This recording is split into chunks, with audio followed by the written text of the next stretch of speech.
సత్య టాక్స్కు స్వాగతం. నేను CHV Satyanarayana. Microsoft వ్యవస్థాపకుడు, అట్లాగే ఇప్పుడు బిల్ గేట్స్ ఫౌండేషన్ చైర్మన్ అయిన బిల్ గేట్స్ను ఢిల్లీలో ప్రతిష్టాత్మకంగా జరుగుతున్న ఆ ఆర్టిఫిషియల్ ఇంటెలిజెన్స్ సమ్మిట్ నుంచి ఆయన పేరును తొలగించడం, వెబ్సైట్ నుంచి ఆయన పేరుని తొలగించడం అనేది జరిగిందని చెప్పేసి ఇప్పుడు వార్తలు వస్తున్నాయి. అంటే ఈ ఇంత టెక్నాలజీ రంగంలో ఇంత పేరు ప్రఖ్యాతులు, ఇంత ప్రతిష్ట కలిగిన బిల్ గేట్స్ని ఎందుకు ఆ, ఆ జాబితా నుంచి, ఆ సమ్మిట్ నుంచి రిమూవ్ చేశారనే ఆ, కారణాలు రకరకాలుగా చెప్తున్నారు. దాంట్లో ముఖ్యమైనది ఏంటంటే ఇప్పుడు అక్రమ మైనారిటీ పిల్లల అక్రమ రవాణా, డ్రగ్స్తో సంబంధం ఉన్న జెఫ్రీ ఎప్స్టీన్ అమెరికాలో ఆ, ఆయనకు సంబంధించిన అనేక కేసులు, ఆయనకి ఆ, సంబంధించిన అనేక రికార్డుల్లో ఇప్పుడు ప్రపంచవ్యాప్తంగా పలువురు ప్రముఖుల పేర్లు బయటపడ్డాయి. అందులో బిల్ గేట్స్ పేరు కూడా ఉంది. బిల్ గేట్స్ ఆయనతోటి సమావేశం అయ్యాడని, ఆయన ద్వారా ఆ, కొన్ని సౌఖ్యాలు పొందాడని చెప్పేసి ఇట్లా రకరకాల ఆరోపణలు వచ్చినాయి. ఇప్పుడు ఈ ఆరోపణల నేపథ్యంలో ఇంత అప్రతిష్ట కలిగిన ఇప్పుడు ప్రపంచవ్యాప్తంగా ఒక బ్రోకర్, అంటే ఈ జెఫ్రీ ఎప్స్టీను ఒక పెద్ద బ్రోకరు. ఆ, అంటే ఆ మైనారిటీ పిల్లల్ని ఎక్కడెక్కడి నుంచో తీసుకొచ్చి ఆ, అందరికీ, అంటే రాజకీయ నాయకులకి లేదంటే తనకి పనులు జరిపే వాళ్ళకి తార్చడం అనేది ఆయన వృత్తి. అటువంటి వ్యక్తి మీద ఆరోపణలు రావడంతో అతను ఆ, ఒక కోర్టులో నేరం ఒప్పుకొని ఆయన జైలుకి వెళ్ళాడు. జైలుకి వెళ్ళిన సందర్భంగా ఆయన ఆత్మహత్య చేసుకుని చనిపోయాడని చెప్పేసి చెప్తున్నారు. అయితే తర్వాత అప్పుడు ఆయన చనిపోయిన తర్వాత ఇప్పుడు ఆ గవర్నమెంట్ చాలా క్లాసిఫైడ్ డాక్యుమెంట్స్ని విడుదల చేసింది. అనేక మెయిల్స్, ఆయనతో సంబంధాలు నెరిపిన వాళ్ళు అనేక మంది మెయిల్స్ ఇప్పుడు బయటపడ్డాయి.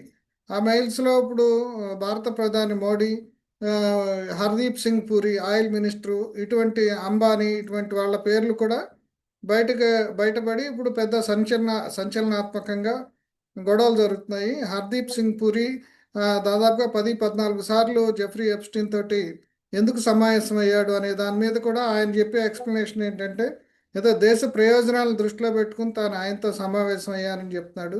అసలు ఆ దేశ ప్రయోజనాలు ఏంటో అనేది ఒకటి. అంతేకాకుండా హర్దీప్ సింగ్ పూరికి ఏ రకమైన బేస్ లేకుండా ఆయన మంత్రి ఎలా అయ్యాడు, రాజకీయంగా ఆయనకు ఒక నియోజకవర్గం లేదు, ఏ రకమైన మద్దతు లేదని కూడా సిబిఐ మాజీ డైరెక్టర్ నాగేశ్వరరావు లాంటి వాళ్ళు విమర్శిస్తున్నారు.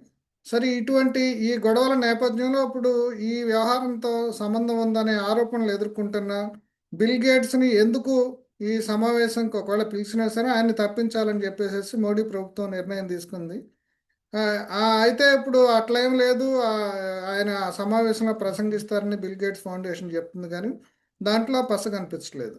అంటే ఇప్పుడు అసలు విషయం ఏంటంటే, ఇట్లా కేంద్ర ప్రభుత్వం తృణీకరించి ఆయన్ని ఒక అప్రతిష్ట పాలైన వ్యక్తి కింద ఆయనతో డీల్ చేయటం అనవసరం అనుకున్న వ్యక్తిని ఇప్పుడు ఆంధ్రప్రదేశ్ ముఖ్యమంత్రి చంద్రబాబు నాయుడు తీసుకొచ్చి నెత్తిన పెట్టుకోవటం. ఈ నెల 15వ తేదీన అమరావతికి ఆయన పిలిచి పెద్ద ఎత్తున ఆయనకి మొత్తం ఈ గవర్నెన్స్, ఆర్టీజీఎస్, వీటన్నిటికి సంబంధించి చూపించటము, అమరావతిలో ఆయన పర్యటన ఏర్పాటు చేయటము, విద్యామంత్రి చంద్రబాబు కొడుకు లోకేష్ ఆయనకి విమానాశ్రయంలో ఘన స్వాగతం ఇవ్వటం, ఇవన్నీ ఎలా చేశారు, ఎందుకు చేశారు? ఓ పక్కన కేంద్ర ప్రభుత్వం ఈయన అప్రతిష్ట పాలైన వ్యక్తితో డీల్ చేయకూడదు, ఆయన సమావేశాల నుంచే తొలగించాలనుకున్నప్పుడు అది ఇప్పుడు ఈ ఎన్డీఏ ప్రభుత్వంలో భాగస్వామి అయిన చంద్రబాబుకు పట్టదా? అంటే ఎందుకు ఆయన, అంటే ఒకవేళ ఆయన ఈ నిర్ణయం తీసుకుంటే కేంద్ర ప్రభుత్వం ఎందుకు వ్యతిరేకించలేదు అనేది ఇప్పుడు విమర్శలు వస్తున్నాయి. అంతేకాకుండా ఇప్పుడు బిల్ గేట్స్ని ఇప్పుడు అక్కడ తీసుకొచ్చి చూపించడం మీద కూడా కొన్ని విమర్శలు ఉన్నాయి. ఇప్పుడు బిల్ గేట్స్ ఇప్పుడుకి అరటి తోటలు చూపించారు. నిజానికి అది అరటి తోటల్లో డ్రోన్ టెక్నాలజీ ఉపయోగిస్తున్నాం ఇవన్నీ చెప్తున్నారు. నిజానికి అమరావతిలో కొన్ని వేల ఎకరాల్లో ఇప్పుడు రకరకాల దాదాపుగా 100-150 రకాల హార్టికల్చరు, అంటే కూరగాయలు కానీ పండ్లు కానీ ఇవన్నీ పండాయి. వాటన్నిటిని విధ్వంసం చేసి అక్కడ అనవసరంగా రాజధాని కడుతున్నారనేది విమర్శలు ఒక పక్కన చంద్రబాబు నాయుడు ఎదుర్కొంటున్నారు. అయితే ఈ ఎదుర్కొంటున్న నేపథ్యంలో ఎక్కడో ఒక ఎండిపోయిన అరటి తోటకి తీసుకెళ్ళి దాని మీద డ్రోన్లు ప్రయోగిస్తాము, ఆ డ్రోన్లు దానికి సంబంధించిన ఏఐ టెక్నాలజీ ఉపయోగిస్తాము, ఇవన్నీ చెప్తుంటే బిల్ గేట్స్ పిచ్చాడిలాగా వినటం అనేది కూడా కొంత తమాషాగా కనిపించింది. ఎందుకనంటే ఇప్పుడు ఇంకా హార్టికల్చర్ ఇంకా వేరే చోట్ల ఉండొచ్చు, అక్కడికి తీసుకెళ్ళి చూపించవచ్చు. ఓ పక్కన తాము ఎక్కడైతే హార్టికల్చర్ని మొత్తాన్ని కూడా విధ్వంసం చేసామో అక్కడికే తీసుకెళ్ళి ఈ తమాషా చేయటం అనేది ఒకటి కనిపిస్తుంది. అట్లాగే ఇప్పుడు బిల్ గేట్స్ ఇప్పుడు ఇచ్చే సహాయం ఏంటో సహకారం ఏంటో, ఇప్పుడు ఆయన చేతిలో మైక్రోసాఫ్ట్ లేదు. ఆ రోజుల్లో ఏంటంటే ఆ మైక్రోసాఫ్ట్ సంస్థ ఆయన చేతిలో ఉంది కాబట్టి ఆయన కన్విన్స్ చేసి చంద్రబాబు నాయుడు హైదరాబాద్కి మైక్రోసాఫ్ట్ని తీసుకొచ్చారనేది అప్పటి నుంచి ఒక ఆ, అంటే ఈయన ఆ, ఒక తల మీద ఒక పెద్ద కిరీటం లాగా చంద్రబాబుకి ఆ రోజు నుంచి బాసిల్లుతుంది. అయితే ఇప్పుడు పరిస్థితి అది కాదు. ఆయన చేతిలో ఆ కంపెనీ లేదు. ఆయన నిజానికి ఇప్పుడు చేయగలిగేది కూడా ఒక కంపెనీ తీసుకొచ్చి పెట్టగలిగేది కూడా ఏమి లేదు. అయినా సరే ఏంటంటే ఒక పబ్లిక్ ఎక్సర్సైజ్ అంటే పిఆర్ ఎక్సర్సైజ్లో చంద్రబాబు నాయుడు గట్టికుడు. ఇప్పుడు ఎంతవరకు ఈ క్వాంటమ్ వ్యాలీని తీసుకొస్తారా, ఏఐ యూనివర్సిటీలు ఇవన్నీ చాలా ఎక్కువగా మాట్లాడుతున్నారు. ఇప్పుడు ఆంధ్రప్రదేశ్లో ఉన్న పరిస్థితుల్లో ఇప్పుడు ఆ ఆ టెక్నాలజీకి సంబంధించిన మ్యాన్ పవర్ని ఇప్పటి వరకు డెవలప్ చేయలేదు. యూనివర్సిటీలు ఎక్కడ చూసినా సరే యూనివర్సిటీల్లో ఇప్పుడు సరైన ప్రొఫెసర్లే లేరు. ఆంధ్ర యూనివర్సిటీ లాంటి ప్రతిష్టాత్మకమైన యూనివర్సిటీల్లో సరైన ప్రొఫెసర్లు లేరు. అక్కడ అసలు ఒకప్పుడు ఎంతో అంటే నోబెల్ ప్రైజ్ విన్నర్స్ అయిన రామన్ లాంటి వాళ్ళకి కూడా, సివి రామన్ లాంటి వాళ్ళకి కూడా ఆ యూనివర్సిటీతో సంబంధం ఉంది. రాధాకృష్ణన్ లాంటి విద్యావేత్తలు అక్కడ పనిచేశారు. కట్టమంచి రామలింగారెడ్డి ఆ రోజుల్లో ఆ యూనివర్సిటీని స్థాపించారు. అయితే ఇప్పుడు ఆ యూనివర్సిటీని పక్కన పెట్టి ఇప్పుడు బాలకృష్ణ అల్లుడికి సంబంధించిన గీతం యూనివర్సిటీని ఏదో డెవలప్ చేయాలని ప్రయత్నాలు జరుగుతున్నట్టు విమర్శలు వస్తున్నాయి. పోతే పోనీ ఎస్ఆర్ఎం కానీ విట్ కానీ లేదంటే విజ్ఞాన యూనివర్సిటీ కానీ ఇప్పుడు గీతం యూనివర్సిటీ కానీ కేఎల్సి కానీ ఇట్లాంటి ఏవి చూసినా సరే ఆ, అసలు ఒక రకమైన టెక్నాలజీకి సంబంధించిన డెవలప్మెంట్స్ కానీ ఇన్నోవేషన్ కానీ రీసెర్చ్ కానీ చేసే స్థాయిలో లేవు. అక్కడ అదంతా రియల్ ఎస్టేట్ వ్యాపారులు లేదంటే ఆ రియల్ ఎస్టేట్ వ్యాపార మనస్తత్వం ఉన్న పద్ధతిలో ఆ చదువులు అమ్ముకునే వ్యాపారం జరుగుతుంది కానీ రియల్ రీసెర్చ్ ఏం జరగట్లేదు అనేది బహిరంగ రహస్యం. ఇప్పుడు క్వాంటమ్ వ్యాలీ గురించి మాట్లాడుతున్న చంద్రబాబుకు తెలియని విషయం కాదు. ఇప్పుడు స్టాన్ఫర్డ్తో పాటు మరో 3 యూనివర్సిటీలు ఆ, లో జరిగిన రీసెర్చ్ అక్కడ జరిగిన డెవలప్మెంట్స్ వల్లనే సిలికాన్ వ్యాలీ డెవలప్ అయింది.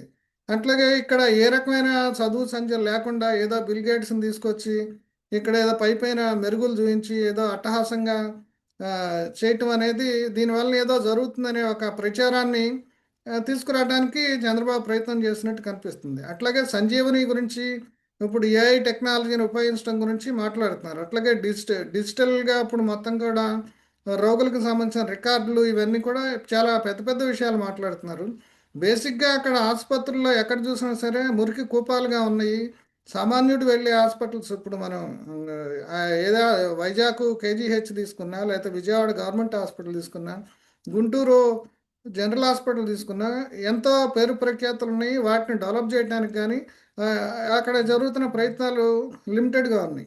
ఇప్పుడు గుంటూరులో కొంతమంది అక్కడ పూర్వ విద్యార్థులు కొంత చొరవ తీసుకుని గుంటూరు ఆసుపత్రిని చేస్తున్నారు కానీ ప్రభుత్వం తరఫున కేవలం ఏదో ఆరోగ్యశ్రీ ఇచ్చి ప్రైవేట్ ఆసుపత్రులను ఉద్ధరించడమే తప్ప ఇప్పుడు ప్రభుత్వ ఆసుపత్రులని ప్రభుత్వ వైద్య కళాశాలని డెవలప్ చేసి అక్కడ ఎక్కడ చేసి ప్రజలకి సేవ చేద్దాం అనేది పెద్ద ఈ, ఇది కనిపించట్లేదు. మొత్తంగా కూడా మనం ప్రైవేట్లో ఏమన్నా ప్రజలకు అందుబాటులో ఉందంటే ఇప్పుడు అందుబాటులో ఎక్కడా లేదు. అంటే ఏదన్నా రోగాలు వచ్చినాయి అంటే ఇప్పుడు మొత్తంగా కూడా ఆస్తులు అమ్ముకుని వైద్యం చేయించుకోవాల్సిన పరిస్థితి, కుటుంబాలే దివాళా తీసే పరిస్థితి వస్తుంది.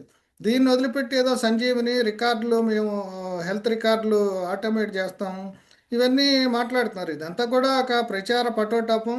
అంటే ఈ పిఆర్ ఎక్సర్సైజ్లో ఇప్పుడు చంద్రబాబు మించినాడు లేరు అసలు ఎవరు కూడా ప్రపంచంలోనే.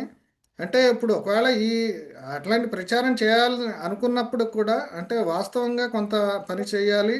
వాస్తవంగా చేయటానికి చేయాల్సిన పనులు అగ్రికల్చర్లో కానీ ఇప్పుడు రైతులకి గిట్టుబాటు ధరలు లేవు. వాళ్ళు ఇప్పుడు ఈ పెస్టిసైడ్స్కి సంబంధించి పొలాల్లో పూర్తిగా ఇంకిపోయి ఉంది. ఆర్గానిక్ వ్యవసాయం చేయాలంటే అసలు ఇప్పుడున్న పొలాలు ఏవి కూడా పనికిరావు. ఆర్గానిక్ వ్యవసాయానికి సంబంధించి ఇప్పుడు బిల్ గేట్స్ ఏదో ఏఐ టెక్నాలజీ డ్రోన్స్ ఇవన్నీ కూడా ఇప్పుడు డ్రోన్స్ తోటి పైనుంచి మందులు చల్లితే అవి మొత్తంగా కూడా చుట్టూతా ఉన్న వాతావరణంలో కూడా వ్యాపిస్తుందనే విమర్శలు కూడా కొంతమంది శాస్త్రవేత్తలు చేస్తున్నారు. ఇప్పుడు అంటే మామూలుగా పొలంలో ఒక రైతు తను సొంతంగా మందులు చల్లితే ఆ వ్యక్తి వరకు లేదంటే చుట్టుపక్కల ఉన్న వాళ్ళకే ప్రమాదం వస్తుంది ఆ రసాయనాల వలన. అయితే ఇప్పుడు మొత్తంగా డ్రోన్లో జరిగితే మొత్తంగా కూడా చుట్టుపక్కల ప్రాంతాల్లో కూడా ఆ మందుల ప్రభావం వ్యాపించే ఉంటుంది. మరి ఇట్లాంటి విషయాలు కూడా విమర్శలు వస్తున్నాయి. వాటికి కూడా సమాధానాలు చెప్పాలి, వాటికి కూడా పరిష్కారాలు వెతకాల్సింది. సరే, అసలు విషయానికి వస్తే ఇప్పుడు మోడీ ప్రభుత్వం తృణీకరించిన వ్యక్తిని, బిల్ గేట్స్ని ఇక్కడికి తీసుకురావడంలో ఇప్పుడు చంద్రబాబు ఆంతర్యం ఏంటి? అంటే ఆయన పబ్లిక్ ఎక్సర్సైజుకి పనికొస్తే ఎటువంటి వాళ్ళనైనా సరే ఆహ్వానిస్తారా? ఇప్పుడు ఎందుకంటే బిల్ గేట్స్ ఎదుర్కొంటున్న ఆరోపణలు మామూలువి కాదు. ఆ ఎప్స్టీన్ ఫైల్స్లో ఉన్న వాళ్ళందరూ కూడా ఇప్పుడు తలడిల్లిపోతున్నారు, ఇంక్లూడింగ్ ప్రధానితో సహా. అనవసరమైన వ్యవహారాలు ఇప్పుడు ఏంటంటే, ఈ ఎప్స్టీన్ అనేవాడు ప్రపంచవ్యాప్తంగా జరుగుతున్న ఒక అరాచకపు పనులకి ఒక ప్రతీకగా ప్రస్తుతం కనిపిస్తున్నాడు. అంటే అతనికి ప్రపంచంలో అందరితోటి సంబంధాలు ఉన్నాయి. అంటే అతను అందరికీ బ్రోకరు, అందరికీ. అంటే తను ఒక ప్రత్యేకమైన ఐలాండ్లో ఈ మైనారిటీ గర్ల్స్ని వీళ్ళని తీసుకెళ్ళి డ్రగ్స్ తోటి పార్టీలు ఇవ్వటం, ఎవరికి ఏ పనులు కావాలంటే ఆ పనులు చేసి పెట్టడం, చట్ట విరుద్ధమైన పనులు చేసి పెట్టడం, లేదంటే దేశాల అధినేతలు, వ్యాపారులు వాళ్ళందరికీ కావాల్సిన లాబియింగ్ వ్యవహారాలన్నీ కూడా ఒక అక్రమ పద్ధతిలో చేశాడు అనేది ఇప్పుడు ఇప్పుడు దాదాపుగా ప్రపంచం మొత్తానికి తెలిసింది. అంటే ఈ నేరాలు, అంటే అతను ఒప్పుకుని అతను జైలు పాలయ్యాడు. కానీ అతనితో ఆ, కలిసి ఈ వ్యవహారాల్లో పాల్గొన్న వాళ్ళకి మరి ఏ శిక్షలు విధిస్తారో, ఈవెన్ ఇంక్లూడింగ్ ట్రంప్తో సహా దీంట్లో ఇరుక్కుని ఉన్నారు. ఇప్పుడు వాళ్ళందరూ కూడా తల్లడిల్లుతున్న సమయంలో ఇప్పుడు ఇండియాలో కూడా ఇప్పుడు ముఖ్యంగా మంత్రి హర్దీప్ సింగ్ పురికి ఈ వ్యవహారంతో సంబంధం ఉందనే విషయాన్ని, ఆ, దాన్ని ఎట్లా సమాధానం చెప్పుకోవాలనేది కేంద్ర ప్రభుత్వానికి కూడా ఇబ్బందిగానే ఉంది. అందుకనే వాళ్ళు ఇప్పుడు బిల్ గేట్స్ని ఏఐ సమ్మిట్ నుంచి తొలగించారు. కానీ చంద్రబాబు నాయుడు మాత్రం దీన్ని ఏం పట్టించుకోకుండా తన పిఆర్ ఎక్సర్సైజ్లో భాగంగా తన పాత ప్రఖ్యాతిని మళ్ళీ ఇక్కడ ఇంకోసారి ప్రదర్శించుకోవటం కోసం ఇప్పుడు బిల్ గేట్స్ని తీసుకురావటం పట్ల చాలా విమర్శలు వినిపిస్తున్నాయి.